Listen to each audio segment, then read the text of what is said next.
This video was brought to you by Markus Bil, Elbilmek, ABRP, Steurenberg, Kempower and Bilkomponenter.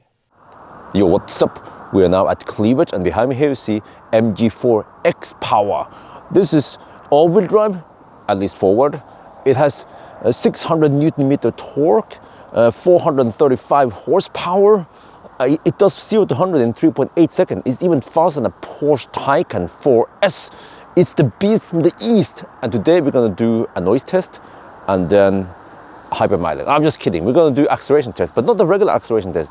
I will do the 90 to 10% acceleration test. I want to see towards the end, maybe even in the second half, bottom half, how slow will it be? Can we actually get the claimed performance?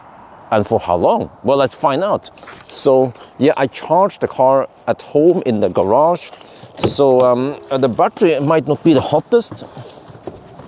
It claims to be only 11 degrees Celsius, but okay, we'll see how that goes. How cold is it outside now? Oh, it's minus 11 degrees Celsius outside. Okay, it's a realistic test. We have 96% right now. So we will do the launch at 90%, 80%, 70%, 60%, and so on down to 10%. So yeah, we have this G meter here also, okay, sport mode. This car also supposedly has launch mode, launch control, so let's see.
Right, we're back home. Let's take a look at the results. So we start with a noise test, and you see here that the MG4 actually did it quite well. It comes fairly high up in the list. We sorted with winter and summer tires separately.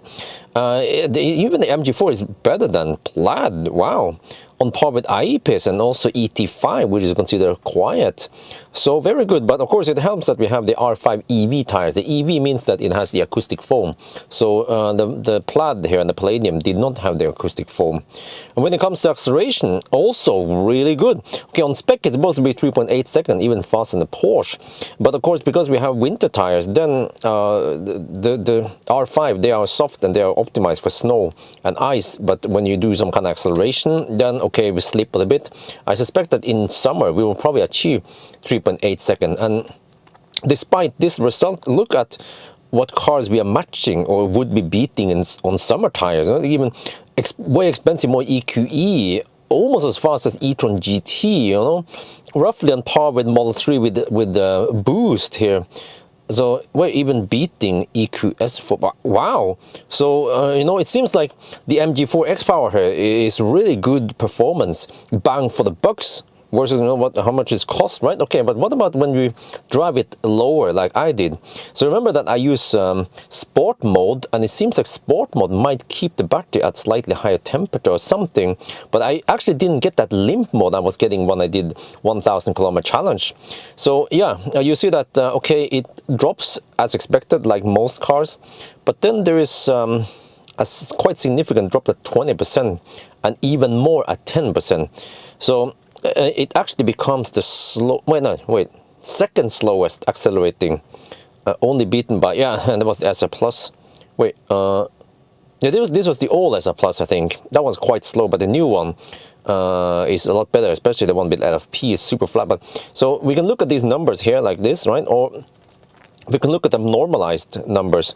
So what this means is that when you look at here, that one is the baseline, and then this will indicate how flat the power is as the battery drops. And ideally, what you want to have is as close as possible to 1. And then you see that I think this is the highest I ever recorded. Yeah, so you see.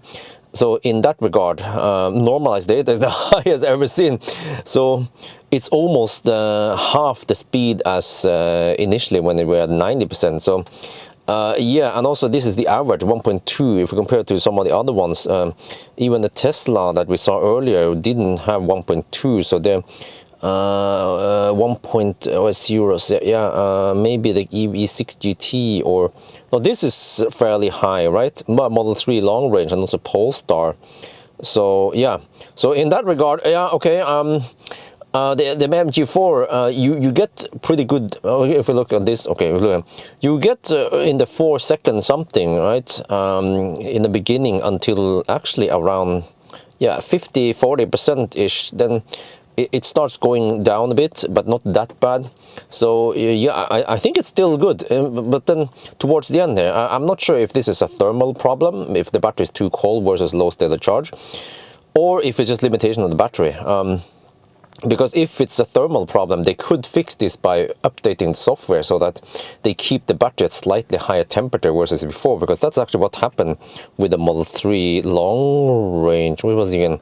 No, it was Model 3 Performance. The old Performance. Yeah, the problem here was that Tesla scavenged the heat from the battery. This was when they had the heat pump coming out in the beginning.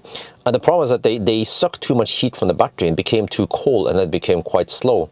And then they fixed that in the new variant here in 20, yeah, with some software update, I think without changing anything at all at the hardware side on the car. It could then have a way flatter curve. So yeah, I'm not sure about the MG4, but either way, you guys seen it that, okay, despite the small limitation, it still goes like a rocket. It's quite fun to drive. And another thing I forgot to highlight in some of the other videos is that when you use normal mode, it will default to rear-wheel drive, and then it will kick in the front-wheel drive. Actually, no, that one, you've seen it in the range test. But the same with eco mode, it will also default to rear-wheel drive and then kick in the front motor when needed. But in sport mode, it kept permanent all-wheel drive all the time, regardless, which probably means that it consumes slightly more energy.